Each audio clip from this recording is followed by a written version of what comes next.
Hey you guys, or OCO. I'm Tanisha Calloway, and today I'm going to talk about a mind control technique that you can use for yourself. And in order to do this, I must tell you about Christmas and Santa Claus. Humans have to understand their composite nature, that the physical body is not who they are. The physical body is just nothing. It's like some clothing that you're wearing, and that you're actually inside that. This planet is being run as a prison. They have written agreements with the United States government, and apparently a few other governments, to allow them to operate here on Earth. And humans have been caught in this system. This is operating literally as a prison where people can't get out. This is a psychological prison. It's not held with bars and cement and things like that in a physical prison that we have here. It's a psychological prison. So if the psychology is broken, the prison gets broken down.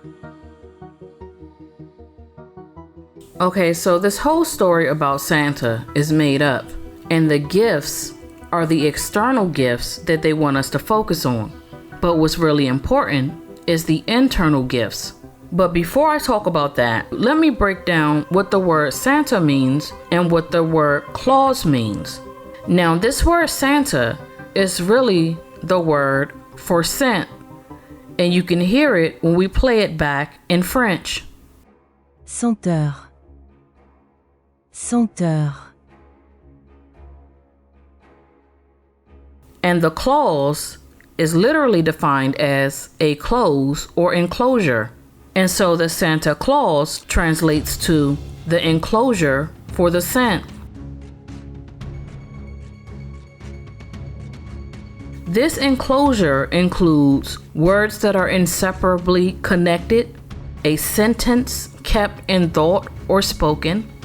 It also includes contracts and other things written as it is contained by the scent. So the word is very important and at play within this whole dynamic of the Santa Claus. And what needs to be understood by everyone is that whomever controls the scent can in fact control the scent. Now this word scent is a lot deeper than what people think, because it's not just a fragrance or an aroma. The scent also involves oils. And so I want to mention that those who were in charge of the scent or the oils that were used for fragrance, that were used in medicine, that were used in embalming, those were religious figures because they were the first doctors. And so they still have a heavy tie to the medical field today. But you will see in this particular word right here, which is an ointment or an anointing.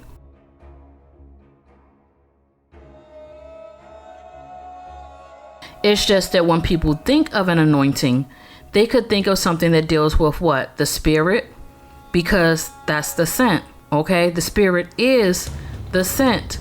It is the scent that embodies your physical being. But an anointing is also the oil that was placed in the body for embalming or over the body to cover the pores, to smear,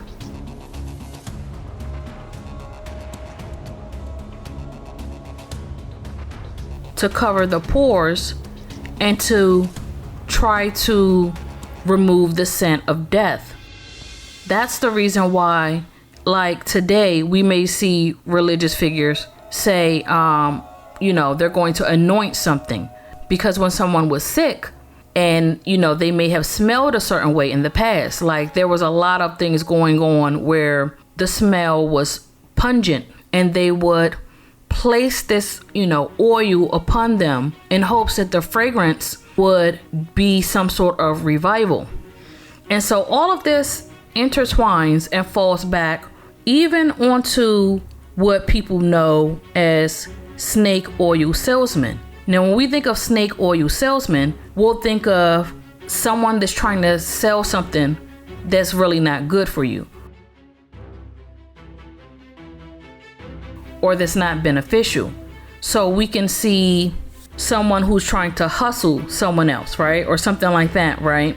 But we would never think of religious figures as being a snake oil salesman. But these people who were trying to sell something, they put on a show so that they can sell these medical supplies.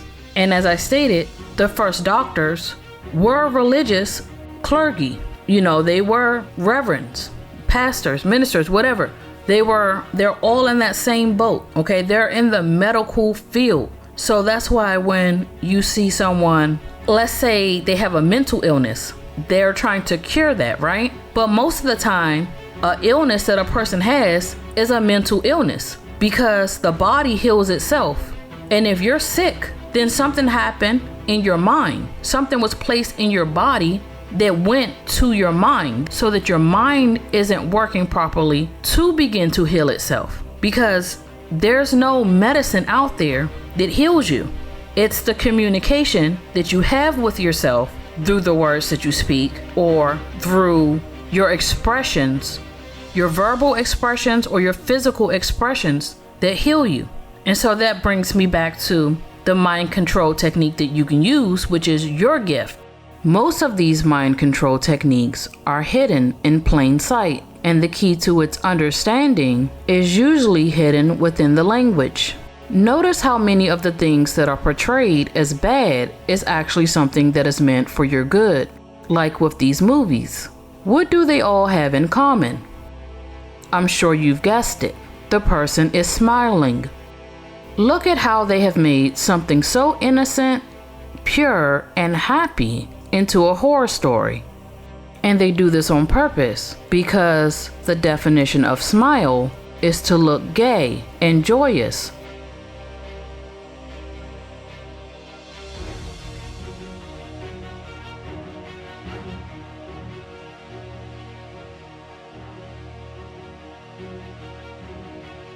Smiling was seen as a form of bribery because it's an anointing that allows someone to slip past your defenses. It is what was used in the past to get into a person's good graces. And I talked about this in my Thanksgiving video when I talked about the word sport. As a matter of fact, if you flip the word smile backwards, you have the phrase elims. And that's because an elim is a haven for safety. In the Hebrew Bible, Elim was a place where the Israelites camped after leaving Egypt. The word Elim means to protrude, and with an S, it signifies protruders. And so with this in mind, a smile can definitely be seen as a horror story. If you begin to trust someone based on their smiling appearance alone, in this case, you can accidentally let the wrong one in. But what makes this a mind control technique that you can use? When you record yourself smiling and while stating certain affirmations at the same time, when you play the video back, your mind won't be able to tell whether it's true or not. And so you can use this to your advantage to begin to attract to yourself what you want.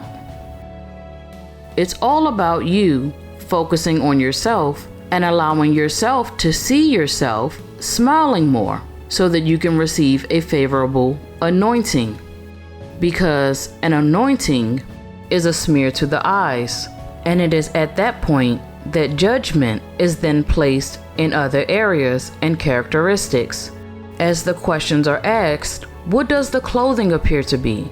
What do the actions show? And most importantly, for the nose, which is the knowing or the understanding, what is the smell?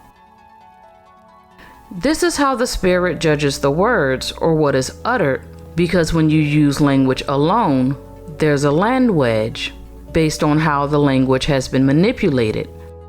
And so this goes back to the smile, which shines a light on what is being communicated. We can see this in the translation of the word smile in other languages. In French, the word smile is sourire. Sourire. And in Spanish, the word for smile is sonreír. Sonreír. sonreír, Now the Spanish translation is obvious because it states exactly what I mentioned just a few moments ago, as the smile is the sun ray. But in French, when we break down the term sourire, we get to take judgment against what is shown in the physical and spiritual by the Creator. So it's basically stating that through the smile, God will find favor. This means if you put on this specific appearance, you will excite joy. And you don't have to be happy to do this. But if you smile, endorphins will be released into your brain. And that means it makes you more attractive, which is the frequency that draws things in. But with a short I sound, this word turns into smell or smell, which is to perceive by the nose or by the olfactory nerves. The word olfactory breaks down into ol and factory. The O and the L is a reference to the word all. And so the word all is defined as everyone or the whole quantity of a thing. And the word factory is from the word facio, which means to make. And so what this is saying is that all of creation comes from the smell or the odor. And of course, to many people, this is going to sound a bit weird, but the odor is really the O door, or the forever door that's tucked beneath the ribs. It is this area that receives the scent due to the frequency of attraction. So now that we've taken a look at the word smile, which is a mind control technique that you can use, now let's look at the opposite, which is the word frown. To frown is to repel or to manifest displeasure. So when you frown, you amplify sadness, anger, or emotions that bring you into a lower frequency. It is actually the opposite of attraction, because when you frown, you repel or repull your energy and change its momentum. So if you guys look at it this way, when you smile and you are happy, you allow your energy and your frequency to rise. It rises like steam. But when you frown, it really comes from the feeling or thoughts of lack. And as I stated before, this is the opposite of attraction, because instead of bringing something to you, you're stating that things aren't coming to you. So when you frown, you begin to manifest displeasure. And your energy becomes cold or frozen. And so this brings us to the word for today, which is Christmas.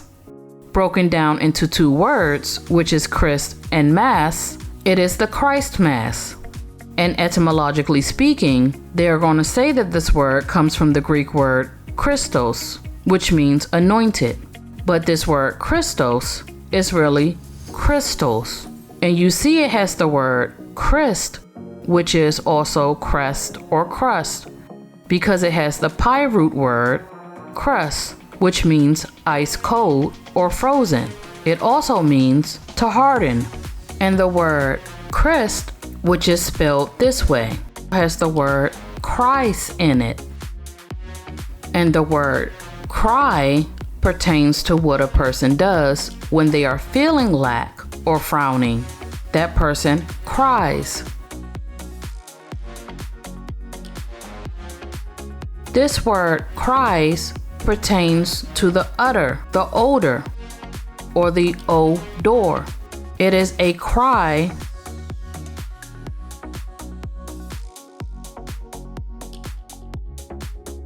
and so that means that Christmas is about the cry. It is about the direction that they desire for your spirit or your energy to be sent.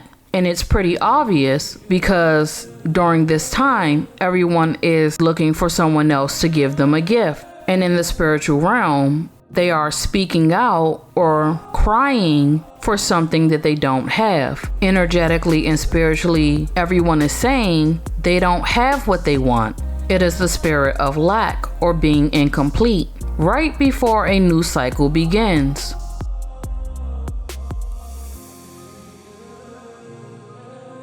So that is all for today, you guys. If you enjoyed the video, give it a thumbs up, subscribe to the channel, and share this information with someone you know. Until next time.